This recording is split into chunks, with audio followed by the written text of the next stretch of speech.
turashima Imana kubw'uyu munsi mwiza, umunsi Elayon Mountain Prayer yizihiza imyaka 2 imaze ibayeho. N'ubuntu butangaje Imana yatugiriye, turashima Imana mu buryo butangaje. Murabona ko n'umunezero mwinshi, Elayon barishimye, baguwe neza, ari abari mu gihugu ari na hanze. Ndagira ngo mbabwire ko n'umuryango mugari munini, ntabwo ushingiye ku idini cyangwa itorero, ni umuryango w'abantu bose bakunze Imana, bashaka Imana, bifuza gukorera Imana mu mbaraga zabo zose n'ubwenge bwabo n'umwete wabo. Rero uyu muryango abo nibo turi bo, ni umuryango watangiye mu 2021 itariki 4 z'ukwa gatatu. Uwo muryango utangira mu bihe bigoye bya Covid, utangira online dusenga, twatangiye dusenga Imana twinginga, abazi gusenga no twinginga ndetse n'ijambo ry'ubugingo. Hakorekeye ibintu bikomeye cyane, bamwe bakize indwara, abandi amarangamutima yarabohotse arakira, abantu bakorewe deliverance zidasanzwe mu buryo bukomeye. Hari ingo nyinshi zubakikiye kuri uyu musozi Elayon. Imana yakoze ibintu bikomeye hagati muri twebwe, abantu bongeye kunezerwa, barishima, baraseka. Turashima Imana, niyo mpamvu mwabonye abantu bishimye, baseka, babyina. Imana ibaha umugisha. Uyu muryango rero ni umuryango ufite inkingi eshatu. Inkingi ya mbere ni ijambo ry'ubugingo. Ni ahantu twigira ijambo ry'ubugingo, ijambo riza n'ubuzima. Iryo jambo rihora ricaho, ni buri munsi turasenga online kuri free conference call na application yo muri telefone yawe, downloadingamo tukaguha link ukinjira ukatujoininga.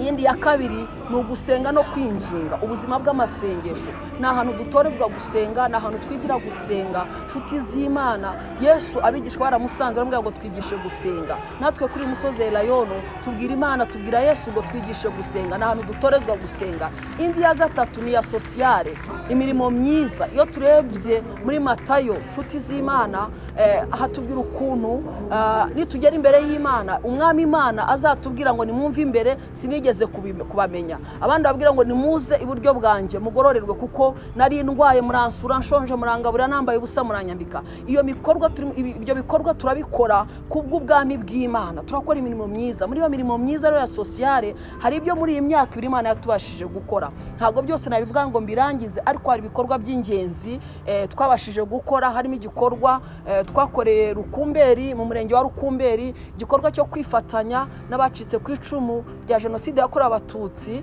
Icyo gikorwa cyari igikorwa kinini, igikorwa twitanzemo, Elayon bitanze uko bashoboye, abari mu gihugu n'abari hanze. Tubasha kuremera abapfakazi, abacitse ku icumu rya Jenoside yakorewe Abatutsi amatungo magufi, ihene, imiryango 60. Twarambitse imyenda imiryango abantu 150. Iyo myenda ni imyenda yavuye mu maboko y'Elayon, ni imirimo y'amaboko y'Elayon. Imana itazibagirwa.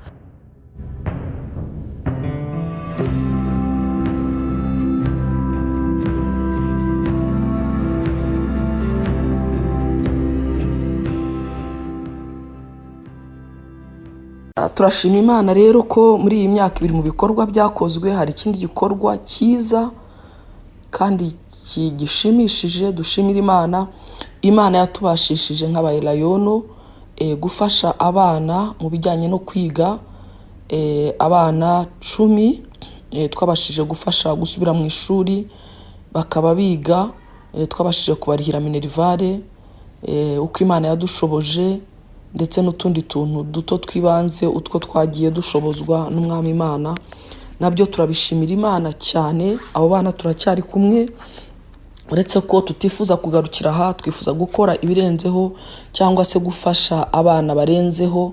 Ibyo byose ntabwo tuvuga ngo dufite abaterankunga bava hanze cyangwa abaterankunga bandi, ni Elayon babikora mu bushobozi bwabo, mu byo babona, mu byo baronka, mu mugisha bakira. Baravuga bati byibuza tugire umwana twabasha gushyira mu ishuri, umwana ntananirwe gusubira mu ishuri cyangwa se ntabura uko abigenza ngo yige. Ibyo nabyo turabishimira Imana bidushoboresheje nk'Elayon. Dushimira buri muntu wese wagize uruhare muri icyo gikorwa cyo kugira ngo abana babashe kubona izo minerivare. Turabishimira Imana cyane.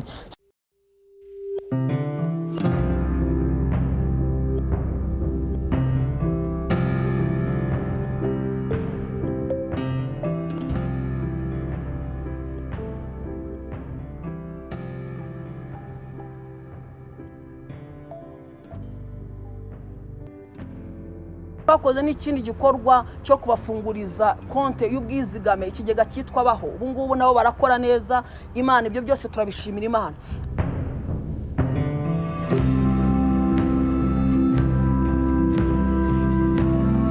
Hari ibindi bikorwa twakoze nabyo byo gusura abarwayi kwa muganga, nacyo cyabaye igikorwa cyiza cyane. Tuvuga ivuga butumwa rinini, dusura abantu mu bitaro, abandi turabishyurira, abandi turabagaburira. Imana yakoze ibintu bikomeye hagati y'abayerayo, ndabibashimira cyane bivanye ku mutima. Imana ibaha umugisha ubwitange bwanyu gukora iyi mirimo mutaziranye, tutaziranye, tuziranye online gusa, niho hagaragara urukundo rw'Imana ngo kumusaraba, ngo niho yireherejeho amahanga yose. Haleluya. Rero yatwirehereje natwe nk'abayelayono tutaziranye. N'ubu ngubwo mutureba hano bamwe twamenyaniye hano. Rero Imana ibaha umugisha. Twakoze n'ibindi bikorwa, tugira inshuti za Yesu. Buri mwaka iyo twakoze iki gikorwa turazitumira tugasangira. Inshuti za Yesu ni abandi Yesu avuga, abakene, abapfakazi, imfubyi, abashonje, abarwayi. Rero tujya tugira ibyo bikorwa byo gukora muri abo bantu bitwa inshuti za Yesu.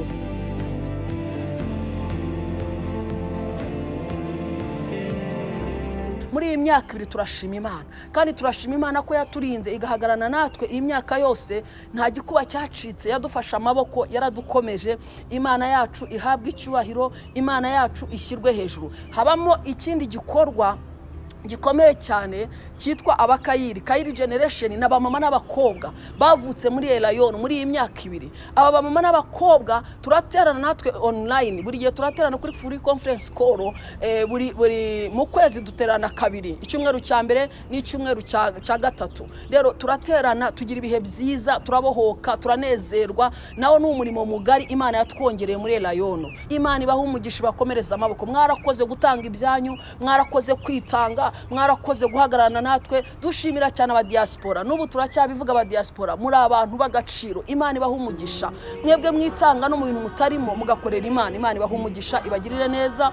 Namwe mwakurikiye namwe uyu muhango, mwananiwe kuryama ariko muri kumwe natwe online. Rero turabashimira cyane. Imana ibaha umugisha.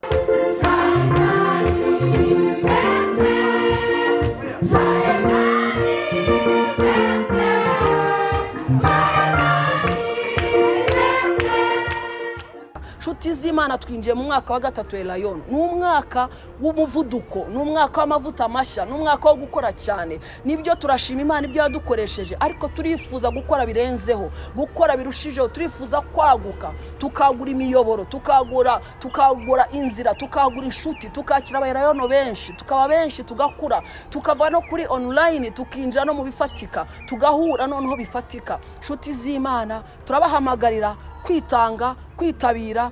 Tumira inshuti yawe, hamagara inshuti yawe muri uyu mwaka. Muze dukorera Imana, dukoreshereze Imana amaboko yacu, ubwenge bwacu, ibitekerezo byacu, ibyo yaduhaye. Ushobora kuba utazi kuvuga ubutumwa, ariko ushobora kuba ufite ikintu watanga, ubutumwa bwa Yesu bukamamara. Imana ibaha umugisha. Turabifuriza isabukuru nziza, turabifuriza umunezero. Nyuma y'imyaka 2 ibintu bikomeye cyane. Ubu turimutse, turashiftinze, tugiye mu rundi rwego. Rero nshuti z'Imana, Imana ibaha umugisha.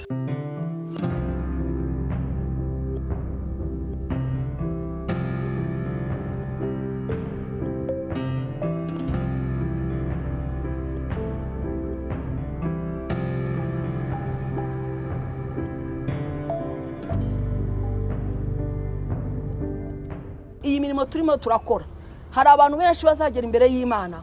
Umwami akababwira ngo nimumve imbere mwabivumwe mwe sinigeze mbamenya. Bamwe bazavuga ngo twarabwirije mu izina ryawe, twarasenze mu izina ryawe. Ababwira ngo reka ntabwo nabimenye, kuko nari ndwaye ntimwasura, shonje ntimwangaburira. Haleluya. Mureke dukore dukoresheje iby'Imana yaduhaye. Imana ibaha umugisha, Imana ibagirire neza. Ndabakunda cyane. Mukomere mu Mwami, mwikomereze ku Mwami, mukomeze muryoherwe, munezerwe. Imbere ni heza. Imana dufitiye umugambi mwiza. Imana ibaha umugisha. Ndabashimiye mwese. Rero isabukuru nziza. Imana ibaha umugisha. Amen.